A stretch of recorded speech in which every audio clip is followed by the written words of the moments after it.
Hello guys, welcome back to my channel. আজকের ভিডিওতে আমি যে টপিকটা নিয়ে ডিসকাস করব সেটা হচ্ছে ভ্যালু ইনভেস্টিং এর উপর একটা রেশিও নিয়ে, যে রেশিওটা অ্যাকচুয়ালি আপনি কোথাও খুঁজে পাবেন না, বা যেখানেই আপনি পড়ুন না কেন এই বিষয়টা আপনি বুঝতে পারবেন না, বা কেউই এই জিনিসটা এইভাবে অ্যানালিসিস করে না।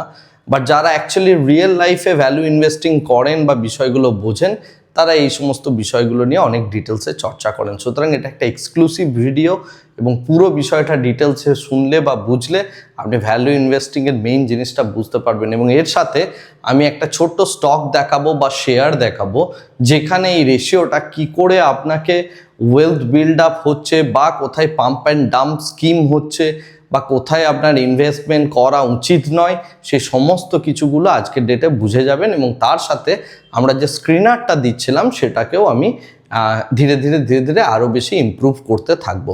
তো সেই জন্য এই ভিডিওটা খুব ভালো করে দেখবেন বা পুরো টপিকটা ভালো করে বুঝবেন। প্রথম কথা হচ্ছে, আজকে যে টপিকটা নিয়ে আমরা ডিসকাশন করব সেটা হচ্ছে ক্যাশ ফ্লো।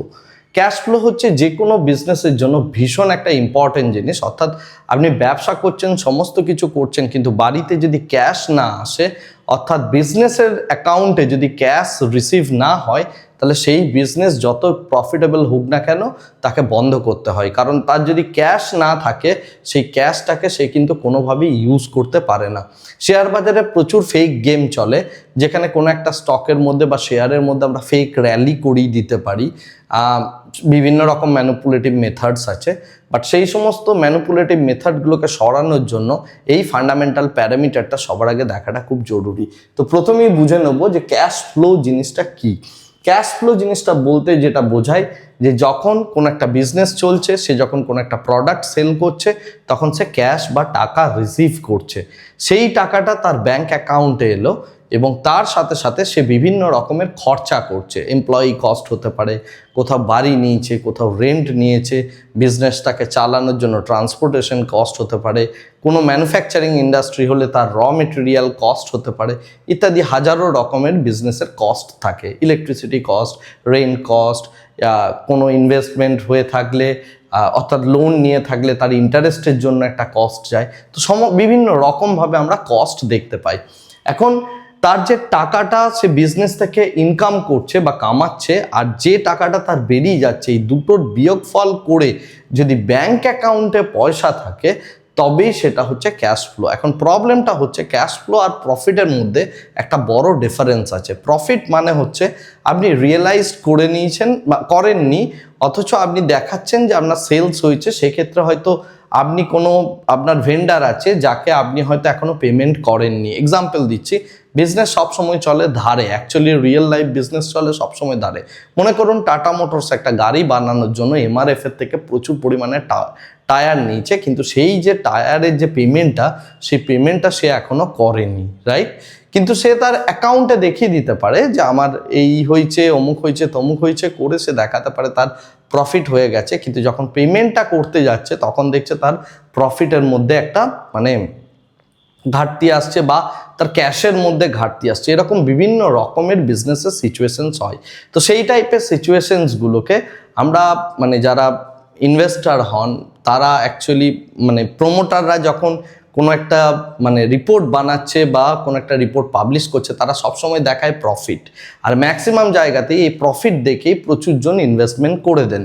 কিন্তু প্রফিটটা অ্যাকচুয়াল জিনিস নয়, সেটা ক্যাশে রূপান্তরিত হয়েছে কিনা সেটা বোঝাটা খুব ইম্পর্টেন্ট, রাইট? তার মানে আমরা যদি নেট ক্যাশ ফ্লো বুঝি, তাহলে আমার টোটাল কতটা ক্যাশ আসছে এবং কতটা ক্যাশ বেরিয়ে যাচ্ছে অ্যাকাউন্টে, এটা কিন্তু প্রফিট নয়।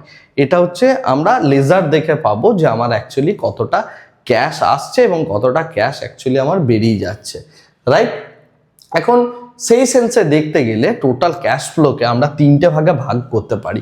প্রথম যেটা, সেটাকে বলা হয় অপারেটিং অ্যাক্টিভিটিস, অর্থাৎ অপারেশন চালানোর জন্য তার যে ক্যাশটা আসছে বা বেরিয়ে যাচ্ছে, তার যে হিসাব, সেটাকে বলা হয় অপারেটিং অ্যাক্টিভিটিস। এক্সাম্পল, কোর বিজনেসের যে ট্রানজাকশন চলছে তার জন্য হতে পারে। ক্যাশ ফ্লো ফ্রম কাস্টমার, অর্থাৎ কাস্টমারকে প্রোডাক্ট বিক্রি করে হতে পারে। আবার যখন আমি সাপ্লায়ার্সদেরকে পেমেন্ট দিচ্ছি, সেটার জন্য আমার একটা ক্যাশ বেরিয়ে যাবে। এবং ইন্টারেস্ট এবং ট্যাক্স, এই পুরো বিষয়গুলো যদি আমি বাদ দিই, যেটা পড়ে থাকছে সেটা হচ্ছে আমার অপারেটিং ক্যাশ ফ্লো। এখন ক্যাশ ফ্লো ফ্রম ইনভেস্টিং বলতে আমরা কি বুঝি না, কোনো একটা কোম্পানি সে তার মানে নন কারেন্ট অ্যাসেটের জন্য বিভিন্ন রকমের ট্রানজাকশন করতে পারে। কেউ হয়তো ল্যান্ড পারচেস করেছে, বা কেউ হয়তো কোনো বা অন্য কোনো কোম্পানির শেয়ার কিনেছে, কোম্পানির কাছে এক্সট্রা ক্যাশ থাকলে সে সেটাও করতে পারে, বা কোনো রকমের লোন ইত্যাদিতে সে রিপেমেন্ট করেছে, এই টাইপের জিনিসপত্র হতে পারে, বা লোন দিয়েছে অন্য কোনো কোম্পানিকে যেখানে সে ইন্টারেস্ট হিসাবে পাবে, তো সেটা হচ্ছে ইনভেস্টিং অ্যাক্টিভিটি। আর ফাইন্যান্সিং অ্যাক্টিভিটি বলতে সে কোনো লোন নিয়েছে বা কোনো পেমেন্ট করছে বন্ডের মধ্যে, বা কোনো স্টককে রিপারচেস করছে, বা সে নিজের ইনভেস্টারদের ডিভিডেন্ড পেমেন্ট করছে, এই সমস্ত করে যে অ্যাক্টিভিটিটা পায় সেটাকে বলা হয় ফাইন্যান্সিং অ্যাক্টিভিটিস। এখন এই 3 ধরনের অ্যাক্টিভিটিস যেহেতু আমরা পেলাম, এই 3 ধরনের অ্যাক্টিভিটিস থেকে অর্থাৎ আমরা নেট ক্যাশ কতটা আসছে এবং ক্যাশ কতটা বেরিয়ে যাচ্ছে, এই দুটো জিনিসকে আমাদের লক্ষ্য রাখতে হবে বা দেখতে হবে। এখন সেটার ওপর বেস করে আমি নিজে একটা মানে এখানে একটা রেশিও বানানো হয়েছে। এই রেশিওটা হচ্ছে কি, যে অপারেশন থেকে কতটা পরিমাণ তার ক্যাশ আসছে, অর্থাৎ বিজনেস থেকে, কোর বিজনেস থেকে কতটা ক্যাশ আসছে ডিভাইডেড বাই নেট প্রফিট। এই ক্যালকুলেশনটা যদি আপনি করেন তাহলে আপনি বুঝতে পারবেন এর একটা ভ্যালু দাঁড়াবে। সেই ভ্যালুটা যদি কোনো কোম্পানির জন্য 0.8 থেকে 1-এর বেশি হয় তাহলে জানবেন সেই কোম্পানিটা যথেষ্ট ভালো। অর্থাৎ 0.8-এর বেশি যদি আমি এই রেশিওটা পাই যে কোনো কোম্পানির জন্য, সেই কোম্পানিটা মোটামুটিভাবে ক্যাশ আছে এবং কোম্পানিটা ভালো কোম্পানি হিসাবে আমি ধরতে পারি। ওকে, তার রিজনটা হচ্ছে আমার রেভিনিউ যেটা আসছে সেটা থেকে এক্সপেন্স বাদ যাচ্ছে, গিয়ে আমার নেট প্রফিটটা তৈরি হচ্ছে, এটা হচ্ছে রেভিনিউ ফ্লো। এখন যেটা ইম্পর্টেন্ট জিনিস, যে এই যে রেশিওটা এলো, এই রেশিওটার ওপর বেস করে আমরা কি ইন্টারপ্রিটেশন করতে চলেছি, বা এই রেশিওটা কীরকম হবে সেই অনুযায়ী আমরা কি বুঝবো। প্রথম কথা হচ্ছে 0.8-এর থেকে যদি বিলো হয় তাহলে আমরা সেই কোম্পানিটার এগেনস্টে একটা রেড ফ্ল্যাগ নিতে পারি, বা সেটা নন ইনভেস্টেবল বলে আমি ধরে নিতে পারি, কারণ তার অপারেশন থেকে কখনোই প্রফিটটা মানে ক্যাশ বেরিয়ে আসছে না। প্রফিট হতেই পারে, প্রফিট হওয়া আর ক্যাশ আসা দুটো সম্পূর্ণ আলাদা জিনিস। সেকেন্ড যে বিষয়টা সেটা হচ্ছে অ্যাগ্রেসিভ রেভিনিউ রেকগনিশন। বলার অর্থ হচ্ছে যে সে পেপারে দেখাচ্ছে যে বেশ বড় পরিমাণ প্রফিট করেছে, কিন্তু সে ক্যাশে সেটাকে কনভার্ট করতে পারছে না। সেকেন্ড হচ্ছে কি, বিভিন্ন রকমের কালেকশন ইস্যু হতে পারে। ফর এক্সাম্পল, একটা কোম্পানি গভর্নমেন্টের এগেনস্টে কোনো একটা কাজ করছে, রাইট? সে দেখিয়ে দিল আমি বিশাল বড় একটা অর্ডার পেয়েছি, সেই অর্ডারটা আমি ডেলিভারিও করে দিয়েছি। সো ডেলিভারি করলো কোথা থেকে? নিজের পকেট থেকে পেমেন্ট করে। এখন গভর্নমেন্টের সেই মুহূর্তে যদি কোনো প্রবলেম হয় এবং গভর্নমেন্ট যদি চেঞ্জ হয়ে যায়, নেক্সট যে গভর্নমেন্ট আসছে তার হয়তো সেই পেমেন্টটা দিতে দিতে মেবি হয়তো দেখা যাচ্ছে 2 বছর 3 বছর ডিলে হয়ে যাচ্ছে। তো সেক্ষেত্রে সে কাজটা করে দিয়েছে, প্রফিট রিয়েলাইজ করেছে, সে দেখিয়ে দিয়েছে নিজের খাতায় যে আমি প্রফিট পেয়ে গেছি, কিন্তু অ্যাকচুয়ালি ক্যাশ তার হাতে এখনো আসেনি, রাইট? সে ক্যাশটা আসছে 2 বছর পর। সেই 2 বছরের মধ্যে এই যে প্রফিটটা সেটা কিন্তু অ্যাকচুয়ালি ক্যাশে কনভার্ট হলো না, সেটা 2 বছর পরে গিয়ে হচ্ছে। তো এটা আমি জাস্ট একটা টাইপের প্রবলেমের উদাহরণ দিলাম আপনার বোঝার সুবিধার্থে। তো সেই ক্ষেত্রে কি হয়, কালেকশন ইস্যুর জন্য বিভিন্ন রকমের প্রবলেমস হতে পারে, রাইট? সেকেন্ড হচ্ছে ইনভেন্টরি বিল্ড আপ। যদি কোনো কোম্পানি হিউজ পরিমাণে আমার প্রোডাক্ট সেল হচ্ছে বলে কনস্ট্যান্টলি প্রোডাক্ট বানাতে থাকে এবং সেই প্রোডাক্টগুলো যদি তার ইনভেন্টরিতে থেকে যায়, অর্থাৎ বিক্রি না হয় ফিনিশ গুড, বা সে ফিউচারে প্রচুর প্রোডাকশন করবে বলে এখন প্রচুর পরিমাণে মাল মেটেরিয়াল অলরেডি তার গুদামে নিয়ে নিয়েছে, অর্থাৎ সে তার নিজের ইনভেন্টরিতে নিয়ে নিয়েছে, এখন সেই জিনিসটাকে সে কোনোভাবেই কনভার্ট করতে পারছে না প্রোডাক্টে, মার্কেটে হয়তো ডিম্যান্ড কমে গেছে তার জন্য। তো সেই সমস্ত কেসে কোম্পানিগুলো কিন্তু স্ট্রেসড আউট হয়ে যায়। তো তার যে ক্যাশ, সেই ক্যাশটা ইনভেন্টরিতে স্টাক হয়ে থেকে গেল, রাইট? অর্থাৎ ইনভেন্টরিতে সে স্টাক করে থেকে গেল, ওই ক্যাশটা কিন্তু রোল হতে শুরু করলো না। তো এই যে প্রবলেমটা, এই প্রবলেমটার জন্য আমাদের কিন্তু ক্যাশ ফ্লো কিন্তু থেমে যাবে, রাইট? থার্ডলি হচ্ছে আমরা সাস্টেনেবিলিটি কনসার্ন চলে আসে। যদি কনস্ট্যান্টলি এই টাইপের জিনিসপত্রগুলো হতে থাকে তো ও প্রফিট দেখাতেই পারে, প্রচুর পরিমাণে প্রফিট হয়েছে দেখাচ্ছে, কিন্তু সেটা ক্যাশে কনভার্ট হচ্ছে না। তো তার জন্য কোম্পানির মধ্যে একটা সাস্টেনেবিলিটি প্রবলেম কিন্তু চলে আসতে পারে এবং কোম্পানিটা বেশ বড় রকমের কোনো ক্রাইসিসেও পড়তে পারে ফিউচারে। তো সেই বিষয়গুলোকে বোঝার জন্য আমরা এই রেশিওটাকে দেখব, এবং এই রেশিওটার এগেনস্টে যদি 0.8-এর থেকে সেটা নিচে হয় তাহলে আমি এখানে কিন্তু রেড ফ্ল্যাগ রেজ করতেই পারি। আপনি যদি এই রেশিওটাকে ইউজ করেন, আপনি দেখবেন অনেক কোম্পানি রয়েছে যেগুলো মোটেও ইনভেস্টেবল নয়। আমি ইনভেস্টমেন্ট বলতে শর্ট টার্ম ট্রেডিংয়ের কথা বলছি না, আমি এখানে ইনভেস্টমেন্ট বলতে আগামী 10 বছর, 15 বছর, 20 বছর থেকে মাল্টিভেগার রিটার্নের কথা বলছি। ওকে, তো এই যে রেশিওটা আমরা বানিয়েছি, এই রেশিওটা কিন্তু কোনোভাবেই ব্যাংকিং স্টকের মধ্যে ইউজ করবেন না, বা ফাইন্যান্সিয়াল স্টকের মধ্যে বা শেয়ারের মধ্যে এই রেশিওটাকে ইউজ করবেন না। এটা ফাইন্যান্সিয়াল স্টক ছাড়া বাকি যে কোনো রকম স্টকের মধ্যে আপনি এই রেশিওটাকে ইউজ করে দেখতে পারেন আপনি যে কোম্পানিটা ইউজ করছেন সেটা আদৌ ইনভেস্টেবল কিনা। এখন আমি একটা কেস স্টাডি দেখাচ্ছি, যে কেস স্টাডিটা দেখলে আপনার পুরো সিনারিওটা বা সিচুয়েশনসটা আপনার কাছে পুরোপুরিভাবে ক্লিয়ার হবে। প্রথম কথা হচ্ছে, আমি যদি এখানে দেখি, আমি এখানে এলিটকন ইন্টারন্যাশনাল লিমিটেড বলে একটা কোম্পানির কথা নিয়ে এসেছি, যেটাকে রিসেন্টলি সেবি অ্যাকচুয়ালি ধরেছে যে এখানে একটা পাম্প অ্যান্ড ডাম্প স্কিম চলেছে সেই বিষয়ে, রাইট? আমি এর আগের ভিডিওতেও এই বিষয়টা নিয়ে একটু ডিসকাশন করেছিলাম। এনিওয়েজ, তো যেটা বিষয় সেটা হচ্ছে যে যখন এই এলিটকনের যদি আমি এখানে তার শেয়ার প্রাইস দেখি এবং তার যদি ভলিউম দেখি ইত্যাদি ইত্যাদি দেখি, তাহলে আমি যেটা দেখতে পাচ্ছি যে সেপ্টেম্বর 2024 থেকে ওর প্রাইসটা টোটালি এখানে দেওয়া আছে। এখন আমরা যেটা দেখতে পাচ্ছি যে প্রাইস যখন ছিল 50 রুপিসের কাছাকাছি, অর্থাৎ 50 টাকার কাছাকাছি, সেই জায়গাতে একটা হিউজ ভলিউম তৈরি হয়েছে এবং এখানে একটা বেশ বড় রকমের পাম্প করা হয়েছে বিভিন্নভাবে, এবং এইগুলোর মধ্যে প্রচুর পরিমাণে ট্রেডিং ভলিউমও রয়েছে। তো সেই সমস্ত কিছু করে এই জায়গাটার মধ্যে ভালো রকমের একটা পাম্প করা হয়েছে 50 টাকার প্রাইসের মধ্যে।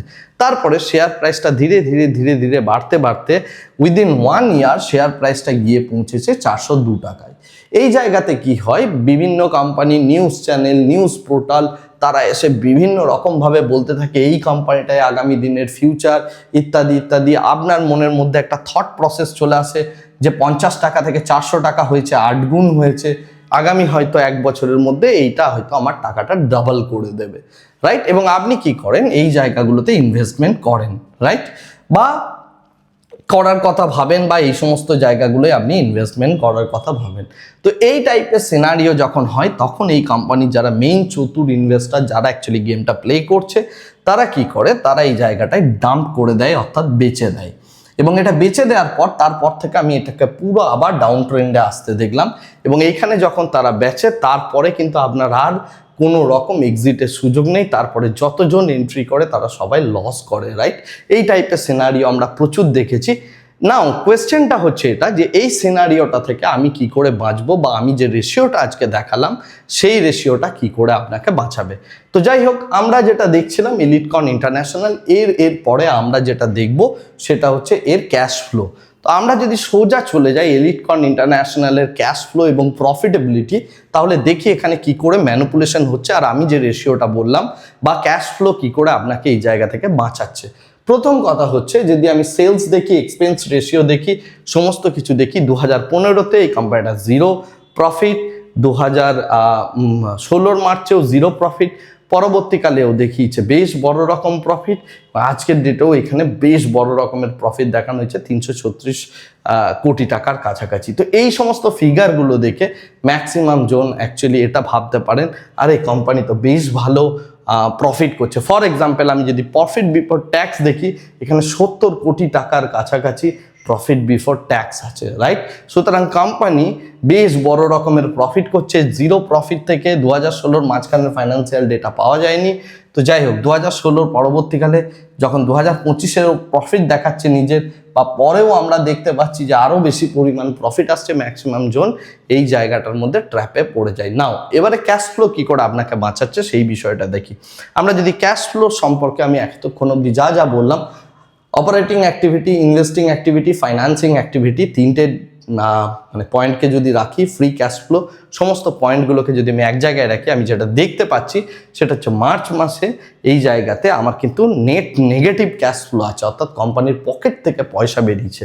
2016-তেও তাই 200%-এর কাছাকাছি নেট নেগেটিভ ক্যাশ ফ্লো আছে, এবং মার্চ মাসে আমি দেখতে পাচ্ছি এখানেও ক্যাশ ফ্লো কিন্তু 0 বা এই জায়গাতে ওয়ান ইনভেস্টিং ইত্যাদি দেখালো, নেট টু নেট -5 কাছাকাছি আমার ক্যাশ ফ্লো আমি দেখতে পাচ্ছি। তো যদি এই সমস্ত ফিগারগুলো দেখি তাহলে এখানে কোম্পানি দেখাচ্ছে বেশ বড় রকমের প্রফিট হয়েছে, কিন্তু সেই প্রফিটটার কোনো রকম রিয়েলাইজেশন আমি এখানে দেখতে পাচ্ছি না আমার ক্যাশ স্টেটমেন্টে বা পকেটে যে পয়সা আসছে কোম্পানি সেটা কিন্তু দেখাচ্ছে না। It's a pure case of manipulation. Okay, right?